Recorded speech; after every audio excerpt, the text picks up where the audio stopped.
Les vraies voix Sud Radio. 3 mots dans l'actu qui sont Félix. Arrachage, jachère et cérémonie. Le gouvernement débloque 150 millions d'euros pour inciter les viticulteurs à arracher des vignes. Annonce du ministre de l'Agriculture sur Sud Radio face à la baisse des ventes de vin rouge.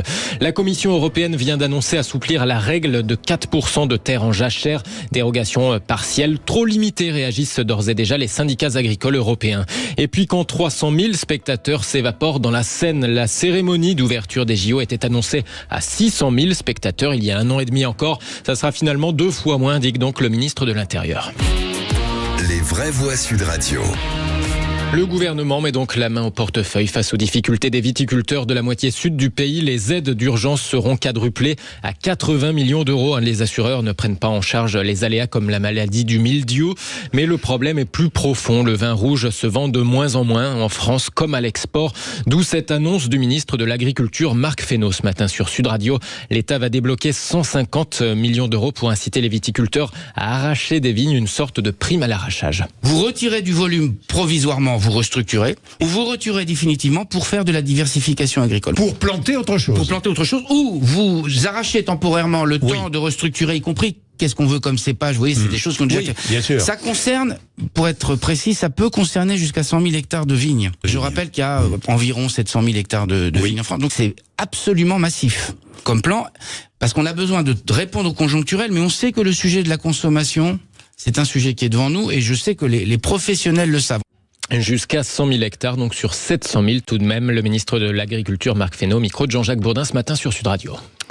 On va en parler dans quelques instants d'ailleurs. Deuxième mot, jachère, Cécile. Oui, la Commission européenne annonce lâcher un peu de lest. Une partie des agriculteurs s'en prennent effectivement à cette règle européenne des 4% de terres arables à laisser en jachère. Eh bien, la Commission européenne annonce cet après-midi une dérogation partielle. Les agriculteurs pourraient y déroger dès cette année à condition d'atteindre 7% de cultures dites intermédiaires, c'est-à-dire des cultures qui fixent l'azote comme par exemple les lentilles ou bien les pois, et à condition aussi de ne pas utiliser de produits phytosanitaires.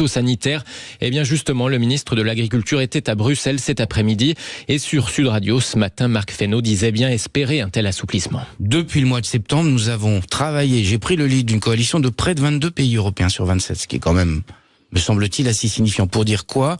Pour dire à l'heure où on importe en Europe 40 millions de tonnes de céréales.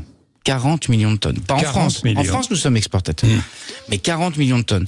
Se dire qu'on consacre l'idée qu'il faudrait qu'il y ait des terres totalement improductives, parce que la jachère, c'est totalement improductif. Il y a quelque chose qui est curieux. On a fait une proposition à la Commission européenne qui vise à la fois à pouvoir remettre en culture, mais dans un cadre environnemental qui soit un cadre respectueux. L'idée, c'est quand même de tenir aussi sur la question de la rotation des cultures. La Commission européenne confirme donc cet assouplissement cet après-midi, mais ça intervient trop tardivement et de façon trop limitée, regrette déjà le COPA-COGECA, l'organisation des syndicats agricoles majoritaires dans l'Union européenne.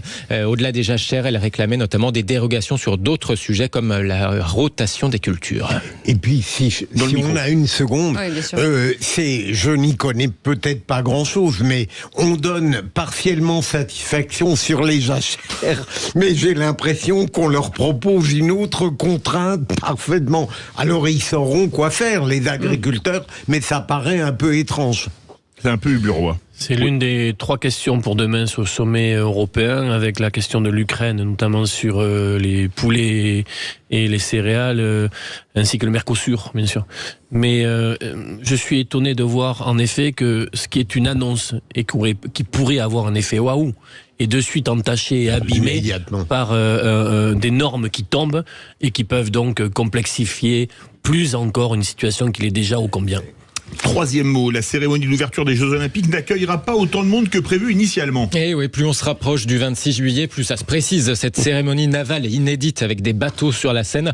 Alors, on a beaucoup parlé des bouquinistes des quais de Seine, vous savez, délogés pour l'occasion, à croire qu'ils étaient 300 000, car en termes de nombre de spectateurs annoncés pour l'occasion, on est passé de 600 000, il y a 1 an et demi encore, c'est ce qu'on disait, à moitié moins finalement, environ 300 000 personnes, a donc expliqué le ministre de l'Intérieur, Gérald Darmanin, c'était ce matin sur France 2. Il faudrait que j'ai une émission entière pour vous expliquer quelque chose qui n'existe pas depuis 3000 ans. Je vous rappelle que les Jeux Olympiques à Paris, c'est une fois tous les siècles.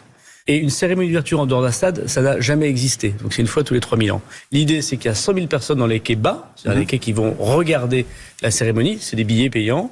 Il y a plus de 220 000 personnes sur les quais hauts, c'est-à-dire ceux qui vont s'approcher de la Seine. Et puis après, il y a tous ceux qui habitent et qui vont pouvoir louer, faire des soirées le long de la Seine qui va de Bercy jusqu'au Trocadéro, avec au Trocadéro un grand accueil de tous les chefs d'État, toutes les délégations.